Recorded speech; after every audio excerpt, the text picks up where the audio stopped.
Bonjour à tous et bienvenue dans cette nouvelle vidéo. Aujourd'hui on continue le challenge de la Surprise Book Jar. C'est donc ma jarre qui va me permettre de vider ma pile à lire et pour le mois de février j'avais tiré pour le thème que ça devait être avec des fées. J'avais choisi donc le livre Fées, Sirènes et Ondines, contes magiques des pays de Bretagne. Malheureusement ça a été une déception parce que c'était pas trop ce à quoi je m'attendais. En tout cas vous pourrez retrouver la chronique sur le blog. Du coup voyons ensemble ce que va nous réserver le mois de mars.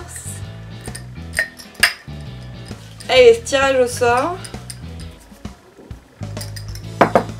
Attention. Une histoire qui se passe dans le futur. Je prends ma petite bibliothèque sur mon téléphone et je regarde ce que je peux avoir en stock. Ça y est, j'ai trouvé des livres. Ça a été coton parce que en fait, il y a des livres où j'ai supposé que ça se passait dans le futur, mais je ne suis pas sûre. J'ai cherché dans les premières pages, j'ai cherché sur le résumé, et c'était pas forcément dit clairement comme ça, mais bon, a priori c'est dans le futur. On va voir. Déjà j'ai trouvé le 3e tome de Phobos et ça je suis quasiment sûre que c'est dans le futur parce que du coup ils envoient en fait des jeunes donc sur Mars. C'est bien Mars hein? Oui, c'est Mars. Et donc pour moi ça reste futuriste. J'ai cherché et en fait il y a une notion de date effectivement dans les livres mais il n'y a pas une notion d'année. Alors il y en avait peut-être une quelque part dans les 2 autres tomes que j'ai lus mais impossible de me souvenir. Mais je pense quand même pouvoir dire que c'est futuriste. J'ai aussi ce livre-là qui est donc Les Prélats de Phanéas, le tome 1, Les Terres d'Exil, sauf que celui-là, j'ai vraiment un doute sur le fait qu'il se passe dans le futur ou qu'il se passe à notre époque. Je pense que tant que je le lirai pas, je ne saurais pas là pour le coup. En fait, dans l'histoire, il y a 2 personnes qui viennent d'un autre monde, qui se réfugient en fait sur Terre.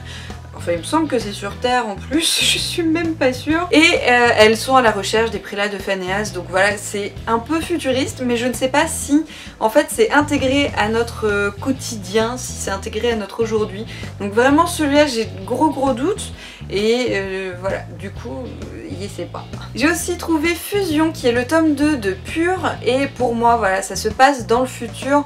En fait, il y a eu une catastrophe, je sais plus, je crois que c'est nucléaire, il me semble, et du coup il y a quelques survivants, ils se réfugient sous un dôme, et en fait il y a pas mal de choses. Le souci c'est qu'en fait le premier tome, donc justement Pure, je l'ai lu il y a quasiment 6 ans. Et donc autant vous dire que je me souviens du gros du truc, mais vraiment du gros du truc. Donc en fait je me dis que si je dois partir sur Fusion, je vais d'abord partir sur Pure, histoire de le relire et de savoir de quoi ça parle, parce que là je pense très sincèrement presque 6 ans d'écart entre les 2 tomes, je vais avoir un souci pour la lecture. Voilà. Et j'ai quand même réussi à trouver un livre qui se passe dans le futur, et là c'est dit dès les premières pages, ça se passe en 2053 et il s'agit de Ravage. En plus ce livre là je l'ai emprunté à ma soeur mais il y a super longtemps parce que en fait je me souvenais d'avoir commencé ce livre et j'avais envie de le terminer. En fait j'avais lu genre les 3 premières pages et du coup elle me l'avait passé, c'est un petit livre en plus hein, mais c'est vrai qu'au final je ne l'ai jamais lu. Je crois que je l'ai emprunté il y a peut-être 3 ou 4 ans hein. Voilà, ça se passe dans le futur, celui-là c'est bon. Je suis sûre. Du coup dans ma sélection j'hésite entre Phobos 3 et Ravage. Alors du coup entre la taille des livres il y a quand même une sacrée différence. Phobos il y a donc plus de 600 pages. C'est écrit moyen mais quand même 600 pages c'est un bon pavé. Ravage c'est écrit un peu petit mais c'est 300 pages donc c'est la moitié.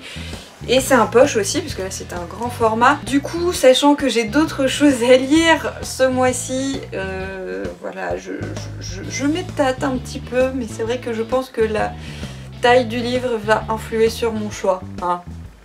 Voilà.